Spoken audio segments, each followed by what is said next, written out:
Good evening and welcome to Novara Live. My name is Aaron Bastani. Tonight I'm joined by Ash Sarkar. Ash, how are you? I'm good, Aaron. I also like your kind of, is this Novara Live? Is this live and kicking on a Saturday morning vibe you've got going on? It's really perked me up.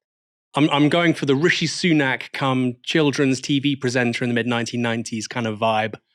You know, he's made it a thing now. It's part of the zeitgeist to pretend you're Pat Sharp circa 1988. We have a great show tonight after the moment Monday gets the best stories, but I don't think that's the case this week. We'll be covering a 4-day strike by junior doctors. A Times columnist lets the cat out of the bag regarding the culture war. The leader at Britain's top business lobbyist has been given the boot. And is Britain's economy really about to grow more slowly than Russia? Before we get going, we should mention that you'll no longer find this show as part of the Novara Media main feed on podcast platforms. That's because this show has its own dedicated podcast feed, Novara Live, and the link for that is in the description below. Junior doctors across England are on strike today. It's the first of 4 successive days of industrial action as the doctors walk out over pay, conditions, and patient safety. But it's also being billed as the most disruptive strike in the history of the NHS, with some 350,000 operations likely to be cancelled over the course of the week. Emma Runswick is Deputy Chair of the BMA Council. She told BBC Breakfast why the junior doctors are walking out. I think some of our viewers will hear the warnings about how disruptive the strike's going to be over the next 4 days and will be really worried about how they're going to cope and what the knock-ons might be for them and their families. What do you say to people who just think this isn't right to strike in this way and for this long? I'm always really sorry to hear stories about disruption. But the key message really is that this strike was entirely avoidable and preventable. We have been asking Steve Barclay to put forward a credible offer for months and months and months. We even offered last week to suspend action, even at short notice, if the Health Secretary was willing to put a credible offer on the table, and he has declined to do so. We've had no offer whatsoever. We're not included in the wider NHS offer. We've had absolutely nothing but more and more preconditions. At the last set of industrial action, we maintained safe care, urgent, critical, maternity care, all maintained. We had regular meetings with NHS England.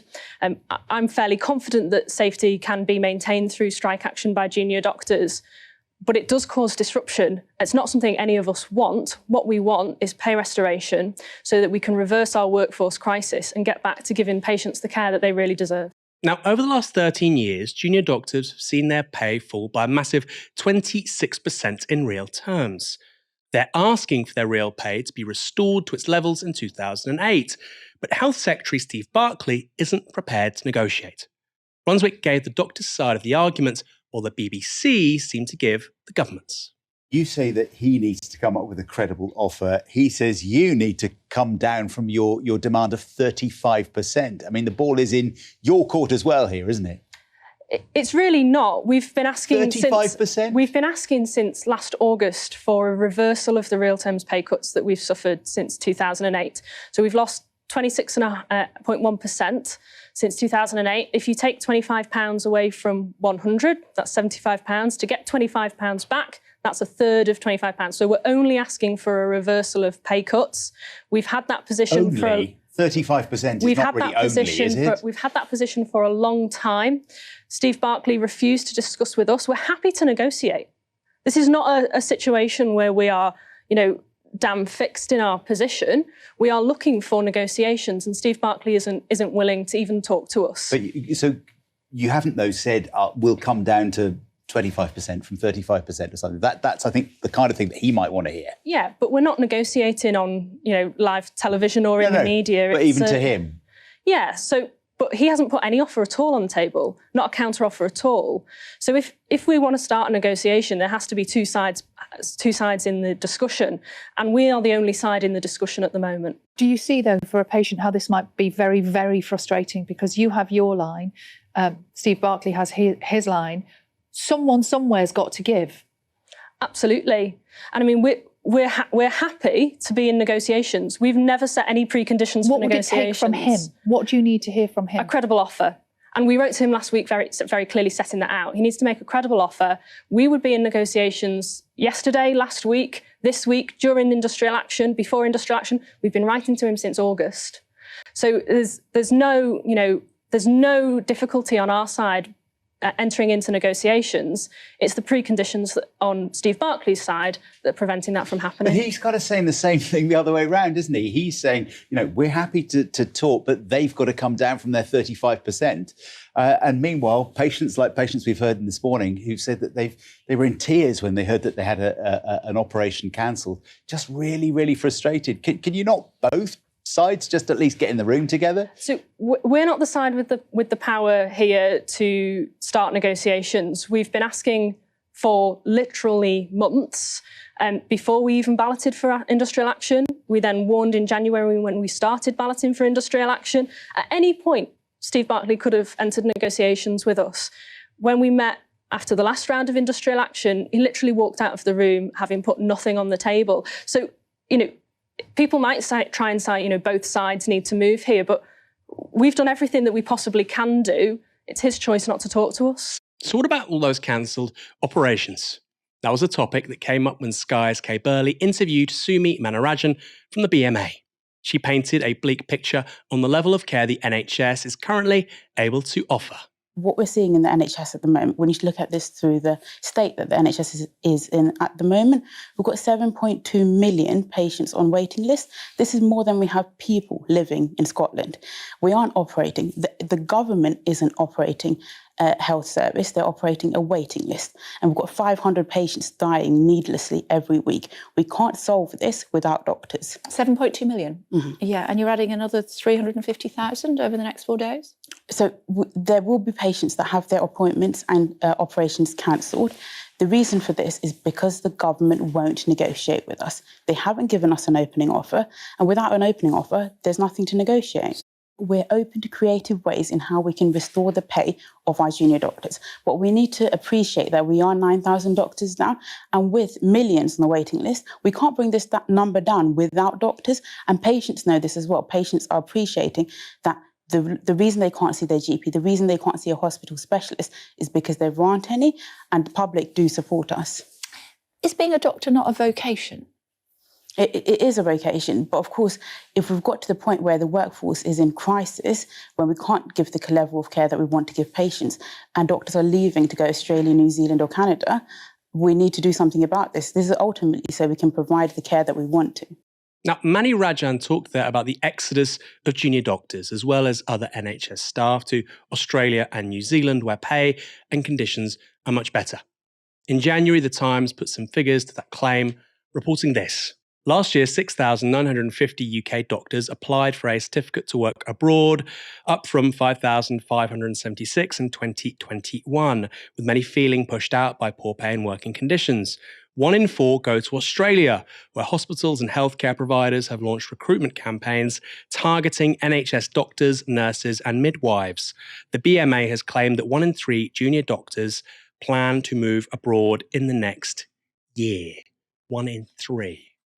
So 6,950 doctors tried to leave in 2022, with 5,576 aiming to go the year before in 2021. That's more than a 20% increase in those looking to leave the NHS in just 1 year.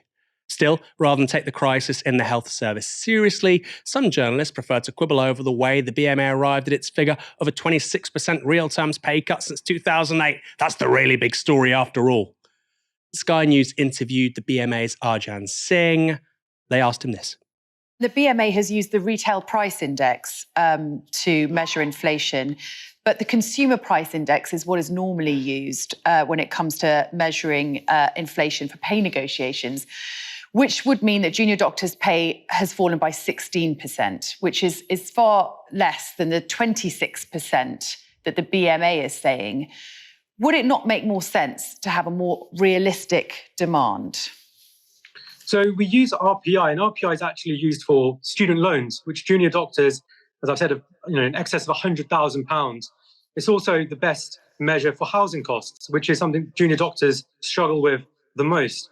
And the question of, is it realistic? Well, the total cost of restoring our pay is £1 billion. Yet 37 billion was spent on a disastrous track and trace system, 4 billion on PPE that never saw the light of day, and 3 billion is spent on agency staff in the NHS, a demand that is only so high because we can't retain doctors and staff to work on a full-time NHS contract. So the question is, it's not, is it realistic to pay junior doctors? Can we have this? Is the money there? The money's there. The real question that we should ask is it realistic to expect a first-class healthcare service if you're going to continuously and vociferously cut the wages of doctors working in that system? The answer is no. And that's the real point. How you measure the rate of cuts is much less important to the survival of the NHS than the fact that they're happening. And even if you take the CPI as the relevant measure of inflation, the doctors would still need around about a 20% pay rise to achieve pay restoration. So what is Health Secretary Steve Barclay doing about all of this? Well, a lot of regretting. He told Sky News this. I deeply regret these strikes, and in particular the timing, which have been timed deliberately coming straight after Easter. The fact that the BMA junior doctors have asked their members not to tell NHS managers whether they intended to go on strike or not, making contingency planning more difficult, and also their refusal to agree any national exemptions. Other health unions, like the Royal College of Nurses, agreed national exemptions, particularly, for example, for cancer patients, so that those patients weren't impacted. The Junior Doctors Committee has refused any national exemptions, and obviously that puts patients at greater risk. But we're working very hard to mitigate those impacts. I had a call again with NHS England yesterday, looking at the contingency measures in place. And I want to thank people across the NHS, particularly the consultants, the nurses, the many staff who are working today to mitigate the impact of the strikes. What reassurance can you give to hundreds of thousands of people who are affected by this, who will be very worried about their health? Can you give them a reassurance that you are putting every effort possible into resolving this situation and trying to get round the table and having you talk with the junior doctors? Well, a huge amount of effort is going in to mitigate the impact of the strikes, to ensure that emergency cover is there. The clear message to the public is for those who need the NHS will be there in terms of responding to urgent calls, but to be mindful of the demands that they place on the NHS. But a huge amount of effort has gone into the contingency plan and the measures in place given the effects of the strikes, but clearly they've been timed to have an impact on patients, and I think that's very regrettable. It's worth pointing out that one of Rishi Sunak's 5 pledges was bringing down NHS waiting lists. So maybe someone should be pointing out to Steve Barclay that this clearly isn't the way to do it. It's not easy being the representative for a trade union or a professional association going up on the media on a strike day.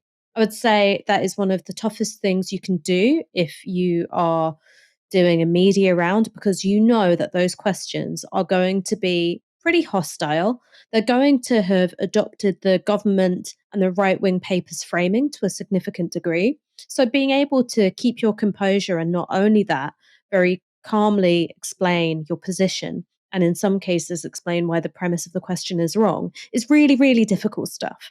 Right? That is absolutely not primary school media round. All right. This is as difficult as it gets, really. So I think that they were all incredibly impressive. And one of the things that really struck me, particularly on the question of pay restoration, is when you talk about a 35% pay restoration. Of course, that sounds really incredibly expensive. It's a number when I first heard it, I was a bit taken aback and I was going, ooh, can the Treasury really afford this? And then when you put that in the context of how much money was wasted on a test and trace system, which was put in the hands of, the likes of Deloitte, when you look at the amount of money which has been extracted from the public sector in the form of privatization, you then realize, well, the money is there. It's just something which has gone into private hands. And that's been the story of austerity and of privatization. So that was one of the things that I took away from those media rounds. And I'm somebody who is really quite supportive of the doctors' strike. I do think that one of the really difficult questions for doctors to answer is this question of disruption and indeed possible negative healthcare outcomes on patients. And you can see why it's a really difficult question to answer, because you have to constantly present yourself as being on the side of the public. And I think that they do make that case very well when they talk about the impact of staffing shortages and austerity on excess deaths. Seeing over 500 patients dying needlessly because of a lack of staff, and having seen, with each winter crisis coming round, that beds shortage is getting worse, to the point that in the 2019 general election, you saw babies having to, be placed on coats because there wasn't any available space for them. That is the nature of the safety crisis in the NHS, and it's something which is wholly government made. But I think there is a point to be made here about strike action, which is it is meant to be disruptive. You are meant to see the impact that it has on all of us, and not just the government and not just the economy, when you withdraw your labour. Now, I think that that's something which, if you're a doctor, is really difficult. It is not a decision that anyone who works in healthcare takes lightly. It's not something which they, kind of go skipping through the meadows going, tra la la la la, someone's had their operation cancelled. But I think that it's a point that's worth making, particularly to our audience, which is, yeah, it's really frightening to see the impact on people's health that 4 days of strike action has. And I also do agree that that's nothing in comparison to the day-to-day level of patient endangerment that comes with staffing shortages. But the difficult truth is that actually that disruption, that fear for patients, is the leverage that the doctors have. And I think the more we make the point that that is something to be put on the government, that's not something which is created by the doctors. That's something that they've been forced into doing because their work, their labour has been devalued so much. I think it's something that those of us speaking to more progressive and left-wing audiences should say, which is, yes, it is scary. Yes, it does have an impact on patients' health, but that's the point. That's the leverage. There's a few points there. So the first one is, in response to everything you just said there, Ash, there are some people on the right who say, well, nurses and doctors shouldn't have the right to strike. Well, we're 46,000 nurses short already. I just said a moment ago about 1 in 3 junior doctors looking to go overseas. Removing the right to strike probably isn't a good idea if you have recruitment problems already.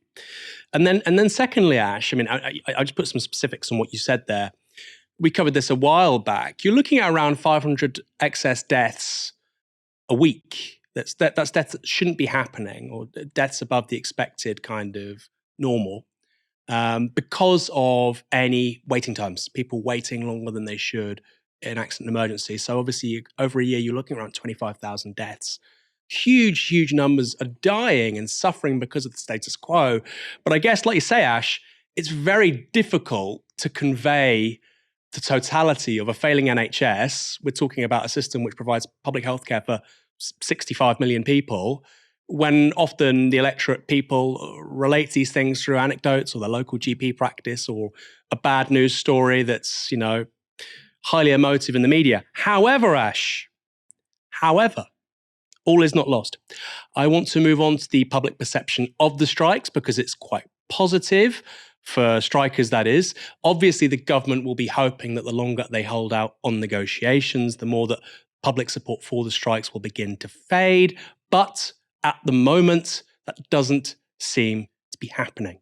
This is a new poll from Ipsos.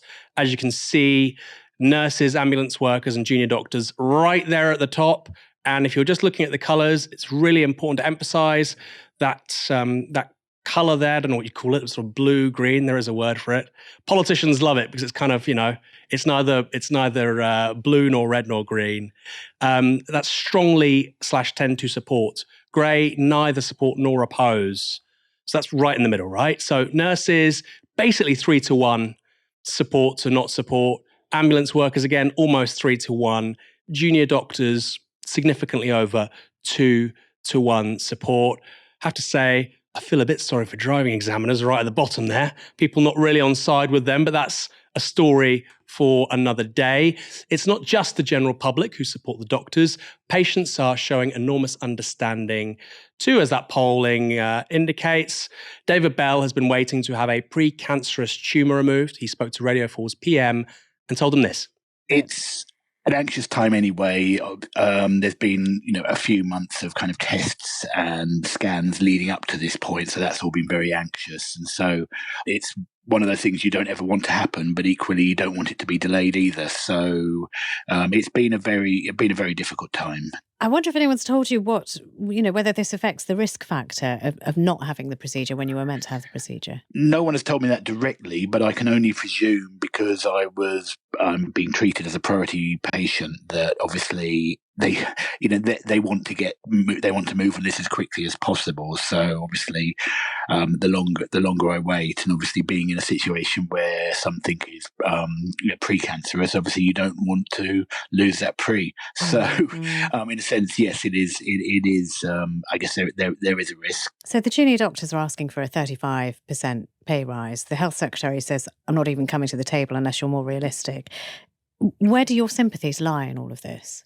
My view is very much in support of the junior doctors. The 35%, which is this headline figure that's been bandied around by the Secretary of State, is very much, it's a pay restoration, not a pay rise when you actually look at the figures. Now, what the junior doctors are saying is that's a starting point. They want to sit down. They have been begging the Secretary of State over the last week to come and sit at the table and talk about this. To me, as a patient, I feel very passionately that if it really matters and patients are as important as the Secretary of State and the government claim, then why is he not willing to sit through the night around a table and come to some agreement? Myself and many, many other people's our lives are at stake here. People are anxious. People are concerned. Agree something. At some point, a deal is going to have to be done. We are losing so many of our doctors overseas at the moment. So many of them are moving for better pay and conditions. Stop this, because this is short-termism. And at the end of the day, if something's done now, we can actually start improving the NHS. Ash, important words there, short-termism. I mean, that sort of monologue being on BBC Radio 4, I mean, that means something quite significant. Millions of people, Middle Britain, hears that, and it penetrates through a lot of the government spin, doesn't it? What that monologue, as you called it very effectively, does is that it directs the blame exactly where it should go, which is, yes, if you've had an operation or an examination or a test cancelled, an appointment cancelled, it is frightening. You're worried about your health. You're worried about what's going to happen next. You're worried about whether your condition is going to deteriorate. And if it's one of your family members or a loved one who's in need of care, you're worried for them and their well-being. But it's not because the junior doctors take patient well-being lightly that any of this is happening. The junior doctors, in fact, are seeing on a day-to-day basis the way in which patient safety is recklessly endangered by a government which has no real sense of what it's going to take to keep staff at saving levels, which has systematically cut capacity in the NHS whilst witnessing at the same time mounting demand. And so what these strikes do is, yes, there is an immediate impact on patients during the days of the strike. But it is a strike which is taking place fundamentally to keep the NHS alive. And I think it's really important to hear from patients who are able to articulate that from experience and who can say, yes, I'm really frightened. This is something which is impacting me. But ultimately, the government has been woefully negligent in its refusal to enter serious negotiations, its refusal to put an opening offer on the table, that it's pushed junior doctors to this point. Because what can you do when negotiations fail? The only choice that's left is to withdraw your labour. So that's why the right want to curtail the ability of doctors, nurses, and other healthcare staff to strike, It's not because really they care about patient safety, because if they did, they would go, look, do whatever it takes to get staffing up to safe levels. No, it's not about patient safety at all. It's about making sure that there is no consequence for failed governance and the refusal to participate in negotiations. Before our next story, let me tell you about something special we're going to do for you this week. To celebrate reaching 300,000 YouTube subscribers, which is a real milestone, we'll be hosting a special Q&A show with your regular hosts. So stick around tomorrow night, straight after Novara Live, and we'll be answering your questions live. Melanie Phillips is one of the most right-wing commentators in the British mainstream media. She's a columnist for the Times newspaper and regularly appears on the BBC.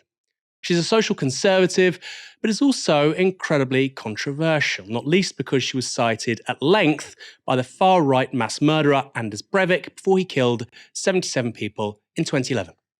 Now, I often don't pay much attention to what Phillips has to say.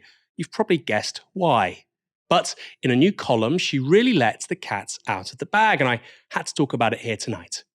The headline in the Times reads as follows. Militant unions thrive in a weaker society. Extremism is increasing as economic and political objectives merge with the culture wars. Phillips starts by documenting something very real, as we've just spoken, the rising wave of industrial action in this country across a wave of professions, not just the NHS. But then it gets rather strange. Why is this all happening now? Why is everyone seemingly on strike? Mrs. Phillips thinks she has the explanation. The short answer is that the unions are taking advantage of a cultural and political vacuum that has been deepening for years. There has been a profound loss of trust in the entire constitutional order. To many people, if not most, politicians of all parties appear rudderless and unprincipled. The bonds of nation, inherited culture, and normative values that once held everyone together have been shattered. In his new book, Values, Voice and Virtue, Professor Matthew Goodwin argues persuasively that politics is being driven by a new elite, composed of the professional, educated middle classes who wield immense economic, cultural and political power. Committed to universal laws and institutions, they no longer believe elections matter much anymore. The rest of the public has been left, effectively, disenfranchised. This has led to the emergence of a ruthless militant agenda among trade unions and other groups that have seized their chance. While the Labour Party has freed itself from its capture by the hard left under Jeremy Corbyn, militancy and power have flowed from mainstream politics into the trade unions and other groups, fueling the rise of street politics, which many now believe has greater legitimacy than representative democracy. Phillips goes on to list various baddies, the Occupy movement, Black Lives Matter, Just Stop Oil, Extinction Rebellion, before really getting to the heart of her argument. There is a still more profound agenda driving this turmoil. Economic and political objectives emerging with the culture wars. This is all too visible in the civil service. Formerly crucial in keeping the show on the road, regardless of the manifold inadequacies of elected politicians, civil servants are fast becoming synonymous with incompetence, ideological brainwashing, and politicised obstruction. She's clearly never watched Yes, Minster. This has nothing to do with inclusion and everything to do with destroying the normative values of society. Democratic governance is based upon mutual respect, shared goals, and civil liberties. Under the sanctimonious pretense of inclusion and empowerment, this is being replaced by coercion, threats, and bullying as political, cultural, and moral boundaries are smashed.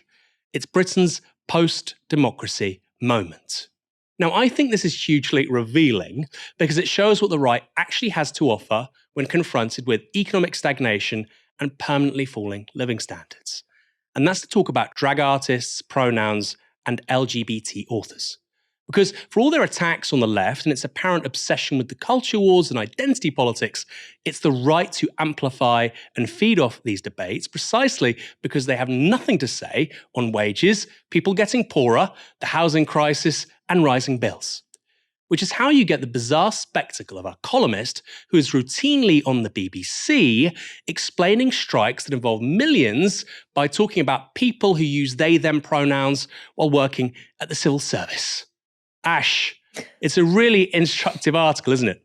Yeah, it absolutely is an instructive article. And I think it does give you some insight into where the right are right now.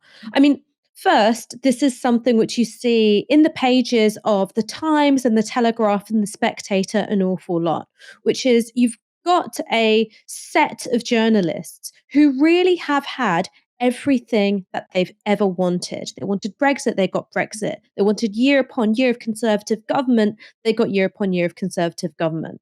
They wanted an increasingly authoritarian right-wing populism, they got that too. And there aren't thou satisfied. So what do you blame it on? Is the country a shithole because actually your ideas are the problem? You got everything you wanted and it was enacted in the vandalism that we've seen carried out by Conservative governments since 2010? Or is the problem that people call you a dickhead on Twitter, right? They go, oh, it's the people call me a dickhead on Twitter. Now, in some ways, that is just your standard columnist narcissism. The universe revolves around me. So if someone's mean to me, that's actually a matter of national security. But I think what Melanie Phillips is doing here is going a step further. She is saying that the only form of democratic legitimacy is democratic majoritarianism. So our participation in society is limited to going to the ballot box once every 4 years. And whatever the result of that election is, we all have to abide by it in every single sphere of our lives. So if the Conservatives win a majority in 2019, that means everybody has to live by those norms and values. We're not just talking about legislation and the right to pass legislation. We're talking about ownership of our souls. So we have to think of ourselves as perfect conservative robots who want nothing more than what Jacob Rees-Mogg says is good for us. Now, she calls that respect for representative democracy. I call that a kind of fascism, right? It is something which demands the total subordination of civil society to the result of an election, which is very skewed by first past the post, which is very, very skewed by the disenfranchisement of the young and the poor and people who are less able to participate in standard elections. So I think that there is something really worrying about those articles and what it reveals about how the right really think of democracy. Because when they see that kind of active critical participation in public life, when they see people contesting norms and values and trying to think quite actively about, okay, well, how do we want to shape our culture? They go, this is oppression. This is bad and it has to be stamped out. And that's what the whole, Matthew Goodwin New Elite bullshit is about, really. It's about curtailing the right of people who don't win elections, who don't have a seat in the House of Commons from participating in politics. It's actually profoundly anti-democratic. Yeah, the New Elite stuff is really interesting. I mean, we've invited Matthew Goodwin on to Downstream. I hope he does come on. He said he'll come on. I don't like to talk about these things before they've been recorded because you never know. But I think what that really speaks to, Ash, is the fact that, as you sort of said a moment ago, Britain is so screwed. We've had such little growth for 13 years, stagnant wages, public sector in crisis, public services disintegrating. There's also just a feel of cultural inertia, right, in a way that wasn't the case when I was younger.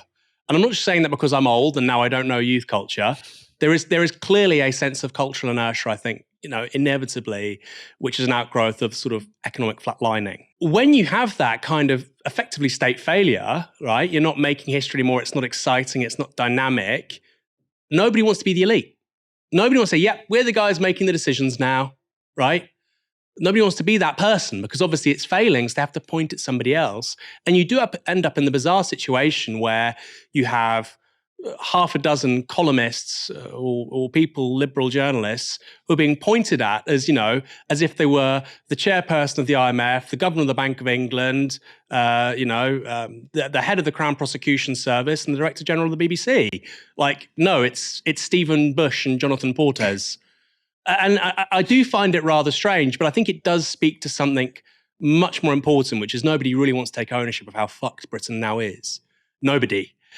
At the same time, I think, and this is where I maybe want to push back on this, Ash, I almost entirely agree with what you've said, but there is also a certain element of truth to the analysis, which is the elite has basically given liberals a little sort of spot of their own. Yeah, you can mess around with a few parts of the culture, don't really change the fundamentals.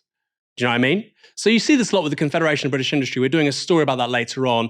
The CBI will say, this is the Me Too movement. Me Too is hugely important. Of course it is. By the way, they don't practice what they preach. More on that in a moment. Or, BLM, we need to talk about race. But at the same time, they still have those massive issues still within their own organizations. And I feel like liberal Britain is given a certain amount of sort of space to have these conversations and these interventions. But as long as it doesn't change anything, that's the point, right? You can have those conversations, you have that space, you have that quote-unquote influence, as long as you're not influential.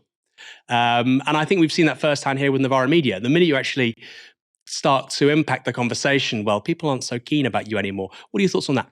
This is something which I think about an awful lot, which is I do think that media consumption, culture, takes up way more of our time than it did in decades past, right? We spend so much more time on our screens, we watch so much more television, we consume so much more. And it does feel powerful in that sense because of its sort of omnipresence, right? Its ubiquity. We carry around a little screen in our pockets and, we open our phones like it's the morning paper every day just so we can see who's screaming at us on Twitter now. And so I think that this does take up a disproportionate amount of our time. But ultimately, you've got to ask yourself, okay, who's got more power? Is it the guy who does the commissioning for Netflix and commissions a new ensemble comedy where it's racially diverse, you've got trans characters, you've got disabled characters? Or is it the set of people that have determined the conditions which have meant that wages have gone like that and house prices have gone like that? Yeah. Right? These are different kinds of power, right? Maybe it's a little bit like apples and oranges, but maybe it's a bit like apples and oranges where one is a regular sized apple and one is an orange which is crushing you to death. Last Thursday, we covered revelations at the Confederation of British Industry, the CBI. At the start of the week, the Guardian newspaper detailed how more than a dozen women claimed to have been victims of various forms of sexual misconduct by senior figures at the CBI, including one alleged woman who was raped at a staff party. In March, Tony Danker, the CBI's Director General, stepped aside while an investigation could be carried out. Today, he's been dismissed with immediate effect. Financial Times reports. CBI Director General Tony Danker has been sacked with immediate effect following an investigation into allegations of sexual harassment. He will be replaced by Rain Newton-Smith, the UK lobby group's former chief economist, who will return as Director General after a brief spell as Managing Director for Policy at Barclays. The dismissal of Danker on Tuesday followed an investigation by law firm Fox Williams, which has rocked the business organisation and spawned further allegations that do not relate to Danker. That is ongoing. 3 other CBI employees have now been suspended pending further investigation into several allegations the CBI confirmed. The CBI said the allegations in recent weeks have been devastating for the organisation and that Danker's conduct had fallen, quote, short of that expected of the Director General. The report that led to Danker's sacking has not been published, quote, due to the legal confidentiality owed to all parties to the report. We cannot comment or share details of it, the CBI said. It was these 2 quotes in that same piece from ex-members of staff which were particularly interesting, though. Here's the first. A former female CBI staffer who'd previously raised a complaint over an inappropriate comment about her appearance by a senior CBI figure welcomed the appointment of the new Director General. The board finally found its guts. Rain Newton-Smith will have the confidence of the staff and the members who know her to be on the right side of sexual misconduct issues, she said. And here's the second one. It has a very different take. Another former employee who raised concerns at the organisation's HR department over the treatment of junior staff by more senior managers was less convinced. She told the Financial Times, the hiring of Rain is pretty much a continuation of the old order, which is an interesting thing to do, British understatement there. She was sitting on the executive committee the entire time a lot of this stuff, i.e. these allegations, was going on. 2 things here. You can't say you're undertaking a culture change when you replace the top person with someone who was around during their alleged wrongdoing. And it's also important to say that lots of these allegations, including that allegation of rape in 2019, predate Danker taking the helm in 2020. Secondly, and this is something I still don't quite understand, Newton Smith is a career economist. She's presently at Barclays, as that press release said. She's been there for around a month. Danker, meanwhile, was a New Labour policy guy and worked at The Guardian. These are people who claim to speak on the behalf of British businesses, yet have never started a business. It's like someone leading the British Medical Association, having never been a doctor. Just bizarre, but again, there we are. Ash, do you trust the CBI to resolve all of this, or is it panic about far deeper problems that go beyond just one person? I absolutely don't trust the CBI to get a grip on it. And I think it's proved by just playing this game of musical chairs at the top, where you're swapping out one disgraced figure for someone else who is, at the very least, complicit in some of the mismanagement of the handling of complaints. And so that's not going to be something which builds up trust. That's not going to be something which reassures people that you're getting a grip on the internal culture of the CBI. Now, one of the things that this actually reminded me a bit of was in Succession, where you have as one of the plot lines this horrific culture of misogyny, sexual harassment, sexual assault in, one of the Waystar Royco departments. And actually, rather than having, this kind of ride of the Valkyries moment where, the female executives come in and clean up the shop, well, actually, those female executives behave in the same way as the male executives did, not in terms of being abusive, but in terms of thinking of their primary role as protecting the institution. And that, unfortunately, is something which you see in all kinds of workplaces. It's something which I don't think is going to be unique to the CBI, but that tells us something about how harassment and wrongdoing ends up getting incubated at various organizations, because it's not necessarily like this bacchanal of abuse where it's all going on in plain sight. What it is abuse taking place within a context where people are more concerned with smoothing over the allegations, maybe even treating the people who raised them as a problem rather than looking into it with any degree of seriousness, is what happens when you institutionalize arse covering, basically. And what that can do is make things really unsafe for employees. So yeah, I'm not confident that the CBI is getting a grip on this anytime soon. I don't know. What do you think, Aaron? Well, look, the CBI is an extraordinarily powerful institution. I think it claims to cover, I think 190,000 businesses. You're looking at about a quarter of the British workforce. So if this kind of thing can happen at the CBI, you've got people taking coke at staff parties, allegedly taking cocaine at official CBI dues. You've got somebody who was allegedly raped at a party on a boat on the Thames in 2019. 3 people have been suspended. This is an organisation at the apex of British business. What does that say about British business? Now, on the one hand, you can say, well, not a lot. It's completely atypical, anomaly, outlier, not representative at all. Why would you say that? What's the evidence for that?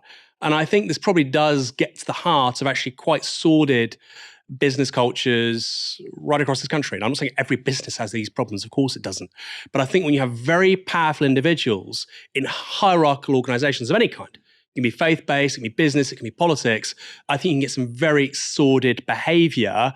And I think for too long, frankly, these kinds of organizations have had their ass kissed by political parties and the media just because they have that word business there. And I find it frankly contemptuous that you see somebody like Jeremy Corbyn hounded out of public life, Labour Party members basically widely referred to as racists, and yet you have this party, which is the primary lobbyist of British business, carrying on like this, and they think they can sort out with basically, it looks to me like this guy was thrown under a bus. He may be guilty of a great many things, but as I've already said, the allegation of rape precedes him even being there, right? And the person who's replaced him was already on the senior staff when all this was happening.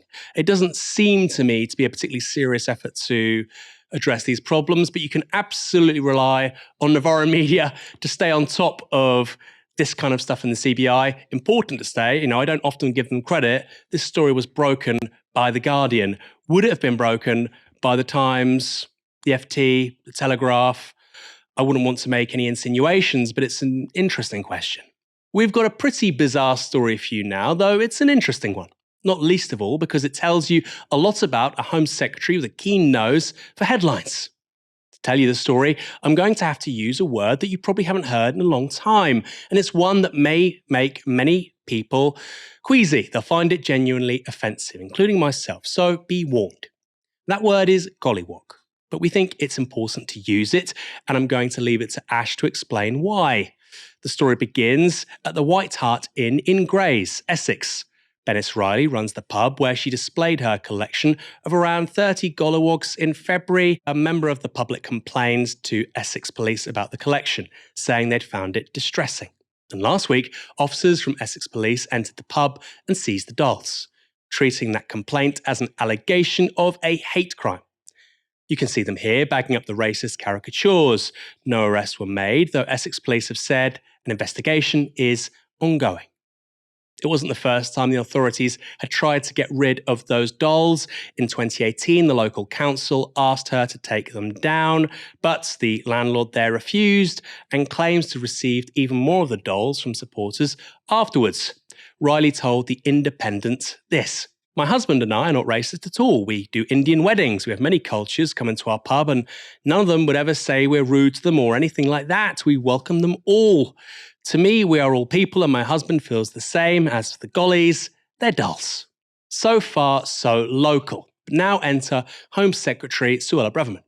Sky News spoke to a Home or Office source about the story, and they said this: "The Home Secretary's views have now been made very plain to Essex Police, so they're under no illusions. Police forces should not be getting involved in this kind of nonsense. It's about tackling antisocial behaviour, stopping violence against women and girls, attending burglaries and catching criminals, not seizing dolls." Braverman has been clear about how she wants the police to handle hate of various kinds, saying this just last month: "I've been deeply concerned about reports of the police wrongly getting involved in lawful debate in this country. We have been clear that in recording so-called non-crime hate incidents, officers must always have freedom of expression at the forefront of their minds."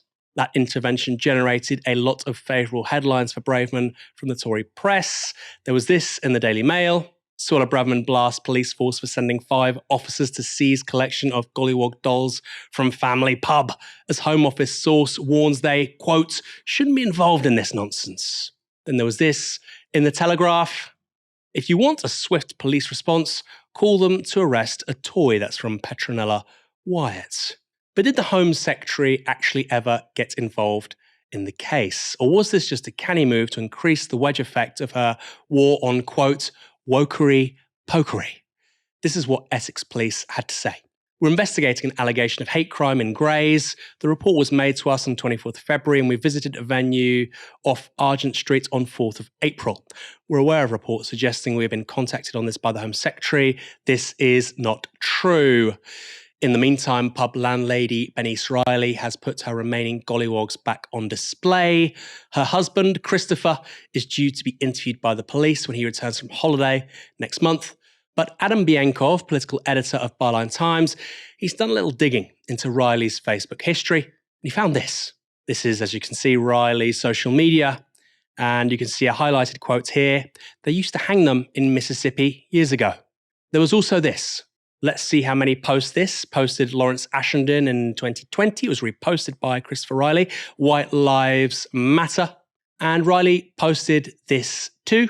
"Sadiq's new ideas," and it's a gollywog on a plinth. I'm going to say why I think it's so important to say the entirety of this horrible word, gollywog, and not just shorten it to golly or gollies. And I'll tell you this by telling you a story. I used to work in a pub. Aaron used to come by there frequently. And I remember one day, this must have been about 2015, 2016, the landlady brought in a gollywog tea set. And she said that she wanted to serve tea to the customers from this gollywog tea set. And I obviously objected to it. I said, this is a racist caricature of Black people. And the word gollywog has been used to denigrate Black and Asian people in this country for decades. And she looked at me with this mixture of pity and disgust. And she said, Ash, we don't actually use the term gollywog anymore. We call them gollies. So she wanted to serve tea in this gollywog tea set. And when I pointed out that it was racist and said, this is a gollywog, she was like, no, you're actually the one being racist here. It's a golly. Now, that's why I think it's so important to say the entirety of this disgusting word. And I think it is different from something like the N word, because gollywog has been shortened to golly or gollies in order to allow people to participate in the delusion that these are cute children's toys and not a deeply racist emblem of aggression. And they are an emblem of aggression. And I consider gollywogs to be part of the makeup of psychological terrorism that helps sustain white supremacy. Now, this was especially the case when gollywogs were widely used in advertising, because you're talking about a period of time where images of Black and Asian people were images that were made to look ugly or disgusting or crudely comical.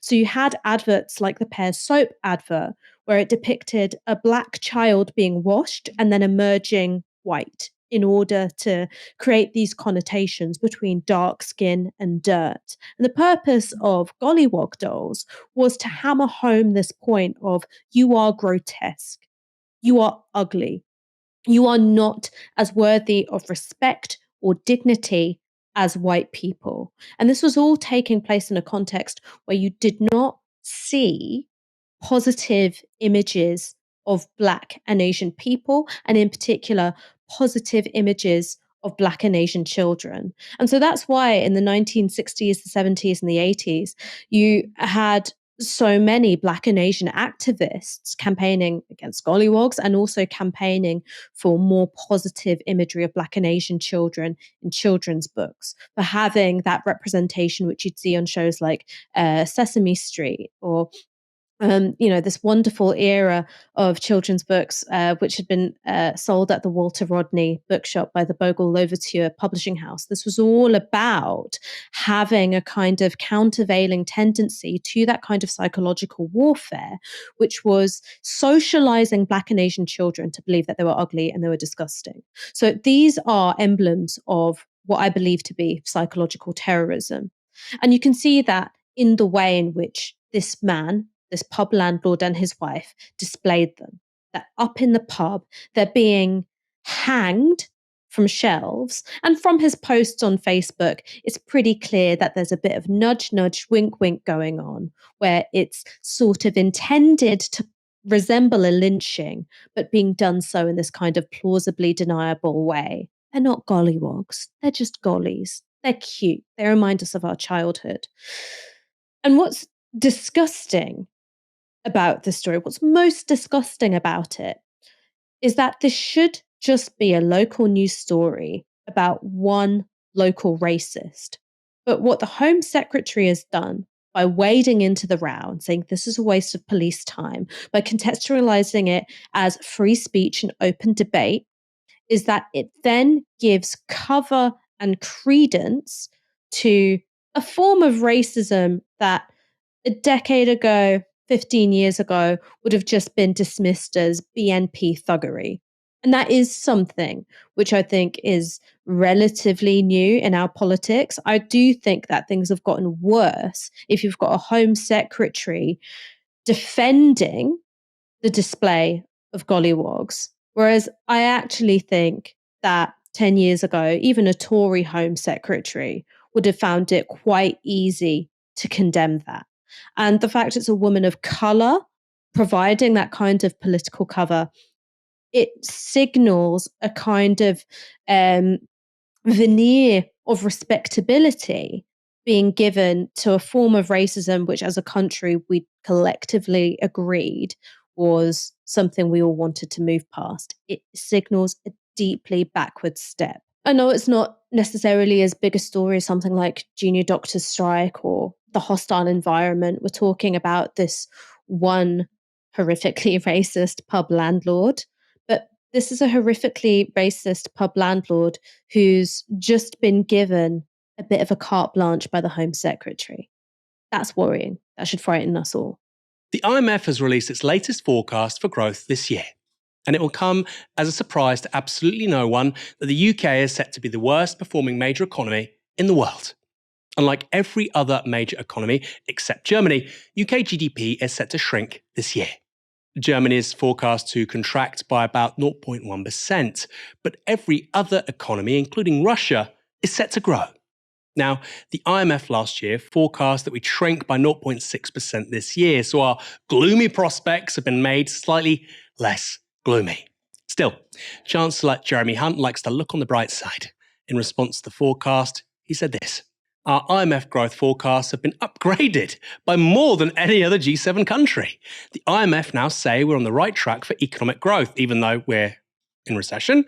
By sticking to the plan, we will more than halve inflation this year, easing the pressure on everyone." On track to economic growth when almost everyone else is actually achieving it.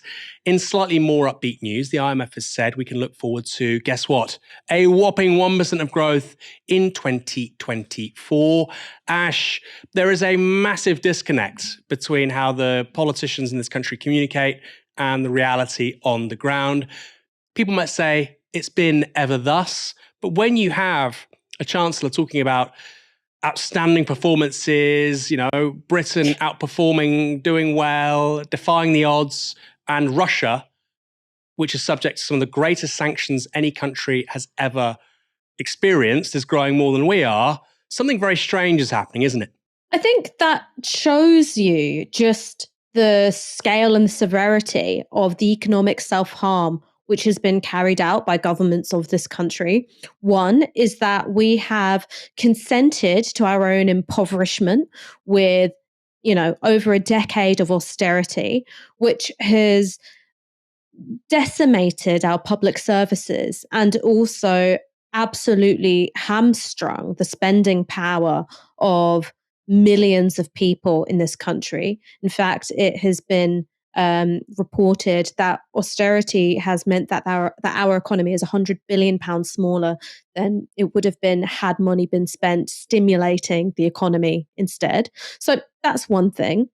The second thing is that we have shifted our economy over the course of 40 years away from being a productive economy towards being more of a consumptive and service-based economy. So quite a lot of precarious, low-paid work and a smaller amount of very regionally concentrated, high-paying work. That's not a recipe for a strong economy across the whole country. And then I think the third thing which you've got to look at, and this is something which puts us out of step with comparable countries, is we decided to go for the most kamikaze possible Brexit on offer. Erect trade barriers between ourselves and our largest and closest trading partner and gone like whistling off into the sunset. These are all things which aren't discussed with the kind of seriousness or rigor that they deserve on political media because we're so tuned in to the daily hurdy-gurdy, who's up, who's down in Westminster, that we end up missing the forest for the trees. And I think that is something which should make us worried that we consistently see these reports on how the UK, which is meant to be a rich country, is lagging behind comparable nations. And in fact, our economy is doing worse than Russia's, and they've been hit by a package of sanctions which was intended to totally hobble their economy, and we're doing worse than them. Do you think that anyone in politics or political media is speaking about that in realistic terms with the seriousness it deserves? I think that the answer is no. So if you want to think about the sort of structures that go into making this kind of hellscape a possibility, yes, I think it's 40 years of the neoliberal consensus. Yes, it's nearly a decade and a half of austerity. Yes, it's a few years of Brexit now, but it's also consistently been the degradation of our public sphere. And that's something which is unfortunately led by this country's political media. Yeah, I feel like we need a populist, Trump style to go, look, Russia's beating us, people. Russia. Bit of simplicity. It's true. A bit of simplicity.